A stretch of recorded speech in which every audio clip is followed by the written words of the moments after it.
वैसे मैंने कैब कल ही प्री बुक कर ली थी, नहीं तो ऊबर के साथ तो मेरा कई बार एक्सपीरियंस बहुत ही ख़राब रहा है।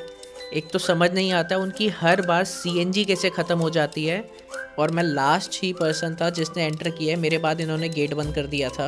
अभी अभी पायलट ने अनाउंस करा है कि फ़्लाइट में कोई टेक्निकल इशू आ गया है। यार ये एसी कितना तेज़ है इनका। 8 घंटे की फ़्लाइट थी और 4 घंटे तक मेरी स्क्रीन ही नहीं चल रही थी, तो मैं कुछ देख ही नहीं पा रहा था।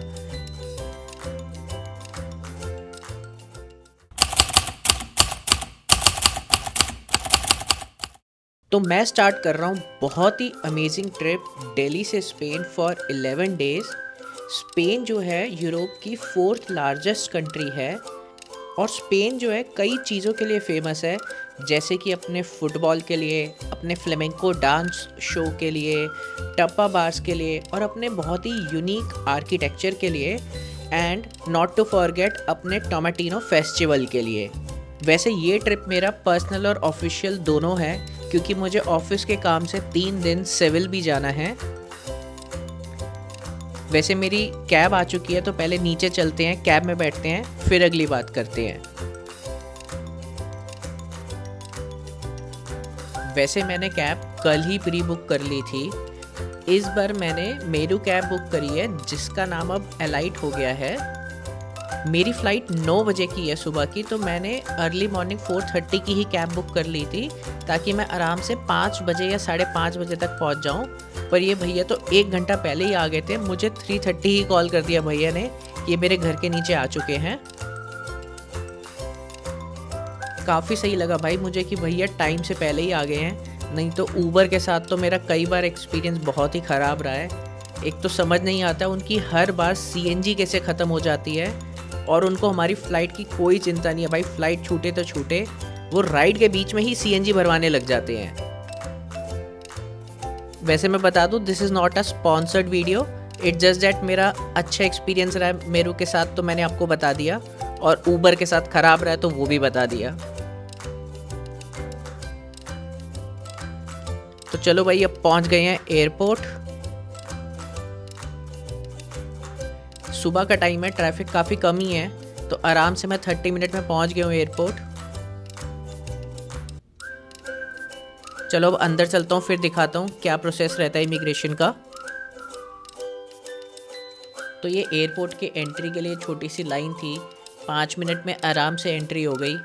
फिर मैं एहतियात के काउंटर पे गया, मुझे अपना ये लगेज देना था।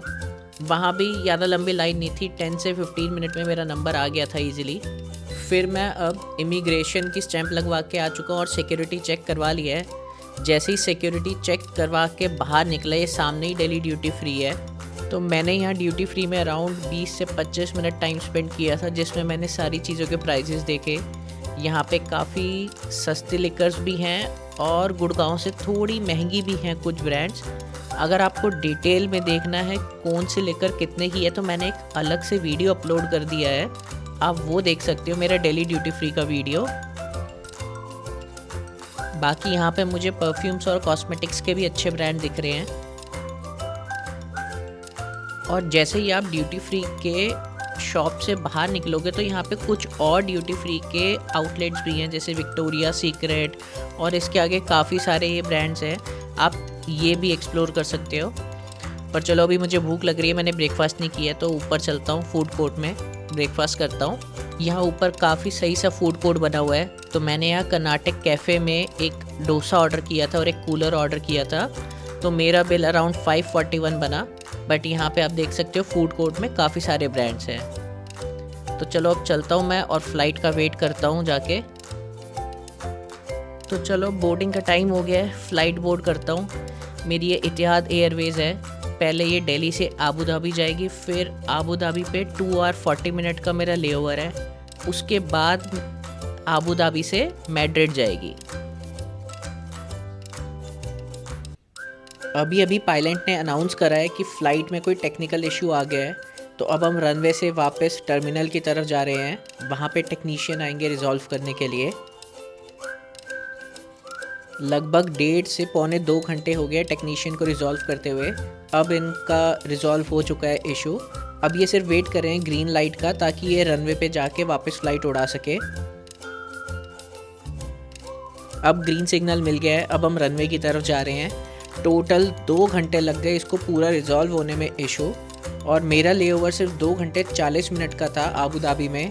आई जस्ट होप कि मेरी फ़्लाइट मिस ना हो जाए।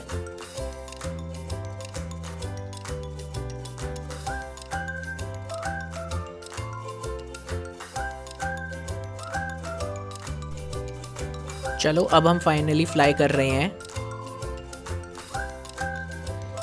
अभी अभी इन्होंने फूड सर्व किया है। सुना है मैंने इतिहाद का फूड काफ़ी अच्छा होता है। Let's see. आइटम्स तो काफ़ी सारी दिख रही हैं, रोटी, सब्ज़ी, कटलेट, फ्रूट्स, क्रॉजियो। चलो मैं अभी तो पहले खाना खाता हूँ, फिर बात करते हैं। यार ये एसी कितना तेज़ है इनका। इतिहाद वाले एंट्री पे ही अपनी किट देते हैं पहले, जिसमें कि हेडफोन, आई मास्क और ब्लैंकेट होता है। मुझे लग रहा है इनका कोई ब्लैंकेट यूज़ नहीं करता होगा, इसलिए इन्होंने एसी इतना तेज़ कर दिया है। अच्छा हुआ जैकेट साथ रख ली थी, ये तो ब्लैंकेट भी फेल है इतने तेज़ एसी में। अब तो जैकेट ही पहननी पड़ गई है। यार खाना खा के बढ़िया से तेज़ एसी में क्या बढ़िया नींद आ गई। अब सोकर उठाऊँ, बाहर देखा तो पता चला अब मैं आबू धाबी पहुँचने ही वाला हूँ। ये आइलैंड देखकर पता ही चल गया कि मैं कहाँ पे फ्लाई कर रहा हूँ। ये दुबई आइलैंड है और साथ में ही आगे पाम जुमेरा है। अभी थोड़ा आगे मुझे बुर्ज खलीफा भी दिखा था, पर कैमरे में अच्छे से कैप्चर नहीं हो पाया है। पर ये कितना बढ़िया व्यू लग रहा है यार इनका पाम जुमेरा का। चलो भाई अब लैंडिंग होने वाली है, फिर जल्दी से निकल के भागता हूँ ताकि मेरी फ़्लाइट मिस ना हो जाए।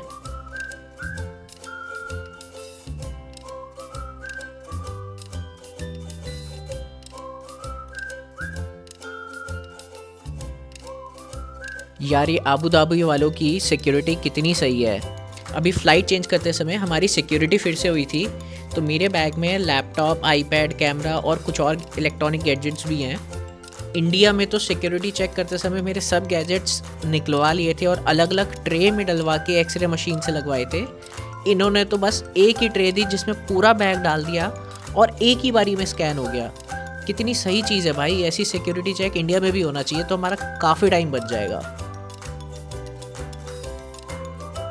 सिक्योरिटी चेक कराते ही मैं फटाफट भागा अपने गेट की तरफ, और मैं लास्ट ही पर्सन था जिसने एंटर किया है। मेरे बाद इन्होंने गेट बंद कर दिया था,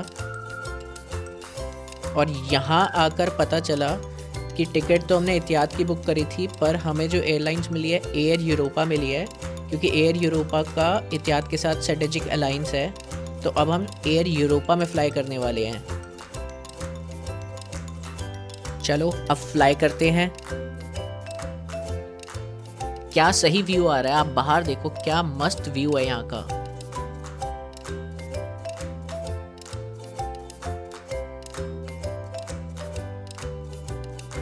अब बस ऑलमोस्ट हम मैड्रिड पहुँचने ही वाले हैं। अब आपको एयरपोर्ट पहुँच के अपना एक्सपीरियंस शेयर करता हूँ एयर यूरोपा का। तो लो भाई, अब मैं पहुँच चुका हूँ मैड्रिड एयरपोर्ट। अब मैं आपसे अपना एक्सपीरियंस शेयर करता हूँ एयर यूरोपा का। भाई बहुत ही बैड एक्सपीरियंस रहा है एयर यूरोपा के साथ। 8 घंटे की फ़्लाइट थी और 4 घंटे तक मेरी स्क्रीन ही नहीं चल रही थी, तो मैं कुछ देख ही नहीं पा रहा था। मैंने कई बार कॉल किया लेकिन कोई आने को राज़ी नहीं है, और 4 घंटे बाद जाके मेरा इशू रिज़ॉल्व कराया इन्होंने। मतलब इतनी बेकार सर्विस है, कई बार बुलाने के बाद भी कोई आ ही नहीं रहा था ठीक करने। और इनका फूड भी ओके ही था। जितना अच्छा एक्सपीरियंस इतिहाद के साथ रहा है, उतना ही बेकार एयर यूरोपा के साथ है। बाकी एक चीज़ मुझे काफ़ी सही लगी मैड्रिड एयरपोर्ट की। जैसे हम फ्लाइट से उतरे, एयरपोर्ट टर्मिनल की तरफ आए, तो हमें लगेज लेने के लिए काफ़ी दूर जाना था। तो इनके एयरपोर्ट के अंदर ही मेट्रो चलती है और वो आपको उधर लेके जाती है कन्वेयर बेल्ट की तरफ। तो ये मुझे सर्विस काफ़ी सही लगी।